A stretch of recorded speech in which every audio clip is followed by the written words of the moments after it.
विद्यार्थियों, मैं राम यशपाल आप सभी के उज्जवल भविष्य की कामना करता हूं। और जैसा कि पिछली वीडियोज में आपको बताया जा चुका है कि डायरेक्ट से इनडायरेक्ट में कैसे परिवर्तन करेंगे, किस तरह से चेंज करेंगे। तो आज भी मैं कल बताया गया था कि जो असर्टिव सेंटेंस होते हैं या जनरल रूल्स जो हैं आपके, वो बताया गया है पिछली वीडियोज में। और अगर आपने पिछली वीडियोज नहीं देखी, आप चैनल पर नए हैं तो चैनल को पहले तो सब्सक्राइब कर लीजिए। और उसके बाद मैं पिछली वीडियोज का जो लिंक है इस वीडियो की सब्सक्रिप्शन में डाल दूंगा, उसमें डिस्क्रिप्शन में डाल दूंगा, जिसको आप देख सकेंगे। आप देख सकते हैं। आज बताना है आपको कि इंट्रोगेटिव सेंटेंस, क्या बताना है, इंट्रोगेटिव सेंटेंसेस को कैसे एक्टिव वॉइस से क्या कहते हैं, इंट्रोगेटिव क्या नाम है, डायरेक्ट से और इनडायरेक्ट स्पीच में बदलेंगे। आप देखें, कोई एक जो इंट्रोगेटिव सेंटेंस होते हैं दो प्रकार के होते हैं। पहला सेंटेंस होता है जो कि हेल्पिंग वर्ब से शुरू होते हैं। हेल्पिंग किससे शुरू होते हैं? हेल्पिंग वर्ब से शुरू होने वाले। किससे शुरू होते हैं?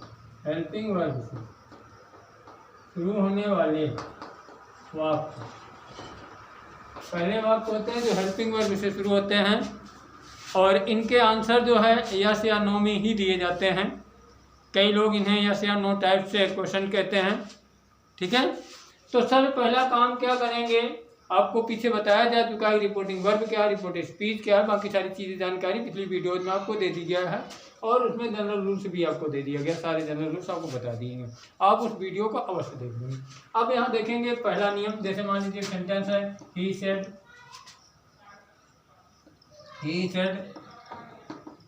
To me comma inverted comma can you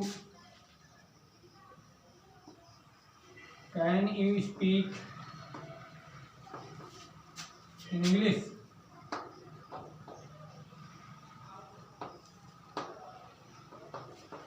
इस सेंटेंस को देखें इन्वर्टेड, अब यहाँ पर अंत में क्वेश्चन मार्क लगेगा।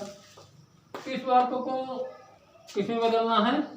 सबसे पहले किसमें बदलना है कि डायरेक्ट से इनडायरेक्ट में करना है। ये इनडायरेक्ट स्पीच है आपका, जो है इनडायरेक्ट स्पीच है। और इनमें आप देख सकते हैं इसमें बदलाव क्या क्या होगा, आपको पहले बता दें। जो पहले रूल्स जनरल रूल्स बताए गए हैं, पर्सन में परिवर्तन, टेंस में परिवर्तन या दूरी सूचक शब्दों में परिवर्तन, वो तो होंगे ही होंगे, वो तो जैसे कि तैसे होते रहेंगे।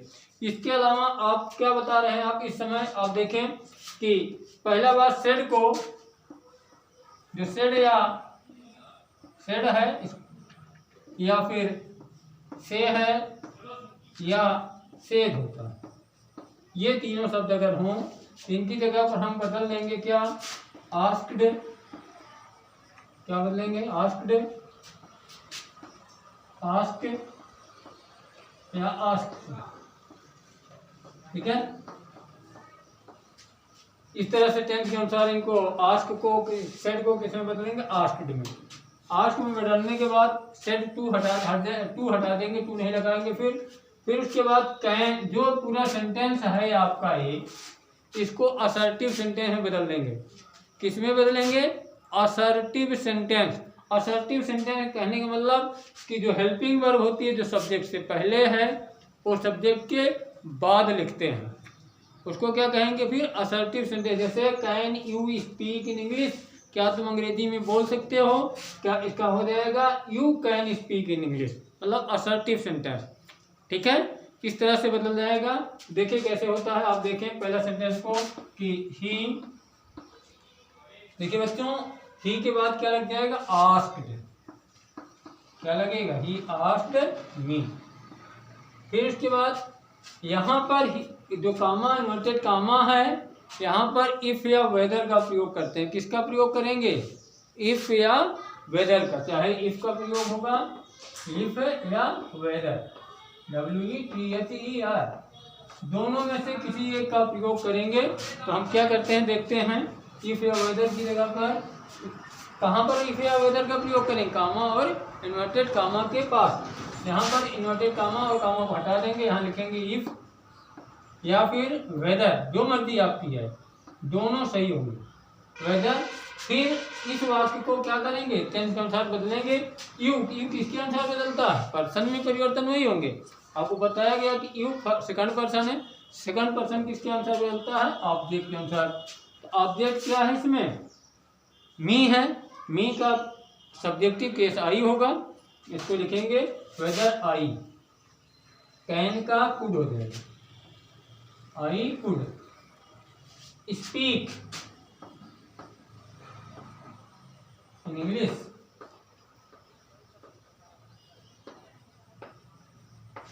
समझ रहे हैं एक बार, ही आस्क्ड मी। एक चीज और प्रयोग करते हैं आस्क्ड की जगह, एक शब्द और प्रयोग किया जाता है, inquired of.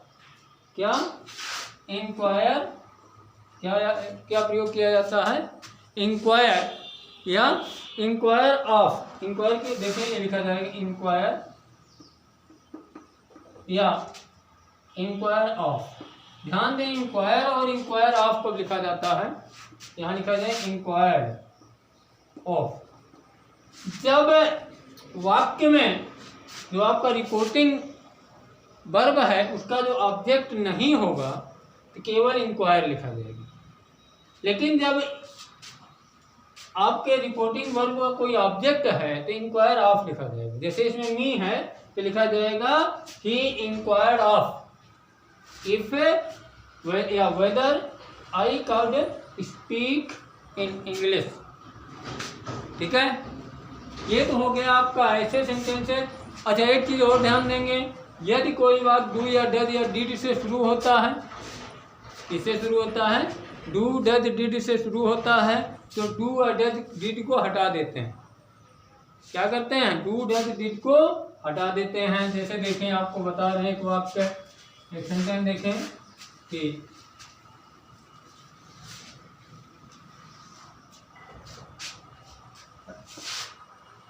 he said to me।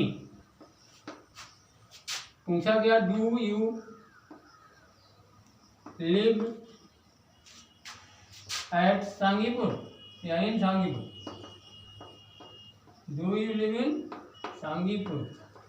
ध्यान दें, कई बच्चे कंफ्यूज इस बात में रहते हैं, इन का प्रयोग करें एट का प्रयोग करें। कई लोग ये बताते हैं कि इनका प्रयोग वहाँ करेंगे जो बहुत बड़ी जगह हो, ऐड का प्रयोग करेंगे। जब दो चीज़ें दो दिया गया हो तो इन और ऐड का प्रयोग किया जाता है, नहीं तो इनका ही प्रयोग काफ़ी है।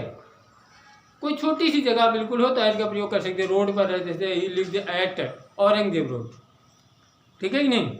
लेकिन अगर कोई गाँव है, कोई शहर है, कोई मार्केट है तो इनका ही प्रयोग उचित होता है। ओके, तो यहाँ देखें, ही सेट, यहाँ कामा इन्वर्टेड कामा क्वेश्चन मार्क लगा दिया गया और यहाँ इन्वर्टेड कामा लगा दिया गया। तो अब यहाँ लिखेंगे ही सेट की टू को क्या बदलेंगे, आस्क्ड टू या आस्क्ड या इंक्वायर्ड ऑफ। तो यहाँ लिखते हैं, चलो हम इंक्वायर्ड ऑफ लिख देते हैं, इंक्वायर्ड, क्या लिखेंगे, इंक्वायर्ड ऑफ मी। फिर यहाँ पर वेदर या इफ, जो मर्जी, मैंने यहाँ पर वेदर लिखा है, इफ नहीं लिखा, जो मर्जी लिख सकते हैं आप, इफ भी लिख सकते हैं अथवा वेदर भी लिख सकते हैं। अब यहाँ देखें, वेदर की के बाद क्या है, यू। यू क्या है, सेकंड पर्सन है, पर्सन में परिवर्तन होगा। सेकंड पर्सन क्या है, ऑब्जेक्ट के अनुसार ऑब्जेक्ट क्या है, फर्स्ट पर्सन है, तो यहाँ पर यू को क्या हो जाएगा, आई। यहाँ डू को हटा देंगे, क्या करेंगे, डू, यहाँ लिखेंगे वेदर आई। एक बार टेंस के अनुसार बदलेगी। टेंस कौन सा है, यहाँ पर पास्ट एक प्रेजेंट इंडेफिनिट में है, तो क्या हो जाएगा आपको, पास्ट इंडेफिनिट क्या हो जाएगा, तो हो जाएगा आई लिव्ड इन सांगीपुर। ठीक है, और क्वेश्चन मार्क हटा देंगे, इन्वर्टेड कामा हटा देंगे और उसके बाद क्या लिखेंगे, लगाएंगे, फुल स्टॉप का प्रयोग करेंगे, क्वेश्चन मार्क का प्रयोग नहीं किया जाएगा। He inquired of me whether I live in Sangipur. Okay, अब इनके बाद हम शुरू करते हैं, दूसरी चीज बताते हैं। जो इंट्रोगेटिव सेंटेंसेज हैं उनमें दूसरा सेंटेंसेज होते हैं जो कि इंट्रोगेटिव प्रोनाउन अथवा इंट्रोगेटिव एडवर्ब से शुरू होते हैं। किससे शुरू होते हैं, जो इंट्रोगेटिव प्रोनाउन अथवा इंट्रोगेटिव एडवर्ब शुरू होते हैं उनको देखें कि उन पर क्या प्रयोग किया जाता है। ध्यान दें, इस वाक्य को देखें। नंबर 2, क्वेश्चन हम लिख सकते हैं इंट्रोगेटिव वर्ड से शुरू होते हैं। किससे? कुछ भी हो सकते हैं। इंट्रोगेटिव वर्ड से शुरू होने वाले। किससे शुरू होने वाले? इंट्रोगेटिव वर्ड से शुरू होने वाले। इन वाक्यों में से एक वाक्य आपको देखते हैं। किसी से पहला वाक्य देखें। He said to Ram. He said to Ram, comma noted comma, बोला कि ही सेड टू राम। उसने राम से पूछा कि इसमें क्वेश्चन है इंट्रोगेटिव का where are you going, where are you going, क्या है? Question mark inverted comma. यहाँ पर देखें ये इंट्रोगेटिव क्या है? एडवर्ब है, एडवर्ब ऑफ प्लेस। ठीक है, तो इंट्रोगेटिव एडवर्ब है, इसको किस में बदलेंगे? है ना, किससे शुरू हो रहा है वाक्य? इंट्रोगेटिव वर्ड से शुरू हो रहा है। इंट्रोगेटिव वर्ड से कौन कौन से? व्हाट है, व्हेन है, वेयर है ना, और व्हाई है, होम है, हुज है। ये सारे वाक्य, ये सारे जो शब्द होते हैं इंट्रोगेटिव वर्ड कहे जाते हैं, इंट्रोगेटिव शब्द कहे जाते हैं। यहाँ देखेंगे आप कि he said to Ram, where are you going. यहाँ पर वेयर, अब यहाँ पर क्या करेंगे? इसको ज्यों कहते हो जैसे बदलते आ रहे हैं, जो नियम है उसी नियमानुसार क्या होगा? He asked Ram. फिर यहाँ पर वेदर या इफ या दैट का प्रयोग नहीं करेंगे। ये रिलेटिव प्रोनाउन की तरह इसका प्रयोग हो जाएगा। फिर किसकी तरफ होगा? अभी इस टाइम वेयर जो है रिलेटिव एडजेक्टिव है, ओ क्या कहते हैं, सॉरी, इंट्रोगेटिव एडजेक्टिव है, और ये रिलेटिव एडजेक्टिव बन जाएगा। रिलेटिव एडवर्ब बनेगा, सॉरी क्या बनेगा? रिलेटिव एडवर्ब बनेगा। रिलेटिव एडवर्ब और इंट्रोगेटिव एडवर्ब में क्या फ़र्क है? अगर इसके तुरंत बाद हेल्पिंग वर्ब आती है, क्या आती है? हेल्पिंग वर्ब आती है, तो ये क्या होता है? इंट्रोगेटिव एडवर्ब होता है। अगर इसके बाद हेल्पिंग वर्ब नहीं आती, नाउन आता है, तो रिलेटिव क्या हो जाते हैं? फिर रिलेटिव एडजेक्टिव हो जाते हैं। ठीक है, अब इसमें देखें, यहाँ पर इसी का प्रयोग होगा कामा नोटेड कामा के साथ, वेदर क्या है? वेयर। फिर ये आर ए पूरा सेंटेंस को किस में बदलेंगे हम? पूरे सेंटेंस को इंट्रोगेटिव से असर्टिव सेंटेंस में बदलेंगे। किसमें? असर्टिव सेंटेंस में, जैसे वेयर, फिर यू क्या है? सेकंड फॉर्म पर्सन है, किसके अनुसार बदलेगा? ऑब्जेक्ट के। ऑब्जेक्ट क्या है इसमें? थर्ड पर्सन है, तो यू का क्या हो जाएगा? ही, थर्ड पर्सन हो जाएगा ही। और टेंथ के अनुसार आर इज एम आर किसमें बदलता है? वाज में, है ना, तो यहाँ क्या है? ही वाज गोइंग, क्वेश्चन हट जाएगा, उसके बाद क्या लगेगा? इसका ही आर्ट Ram where he was going.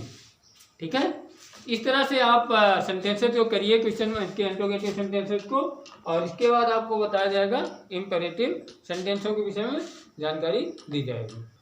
तो बच्चों, मैंने आपको आज इंट्रोगेटिव सेंटेंस जो बताए हैं, इसके बाद आपको इम्पेरेटिव सेंटेंस अगली वीडियो में बताए जाएंगे, और आप लोग इसको कंटिन्यू देखते रहें। और जो भी आपको कोई भी इंट्रोगेटिव सेंटेंस हो या जो आपको नहीं समझ में आ रहा हो, तो आप कमेंट में लिख सकते हैं, उसके जवाब आपको दिए जाएंगे। हर तरह की समस्याओं का आपको समाधान किया जाएगा। धन्यवाद।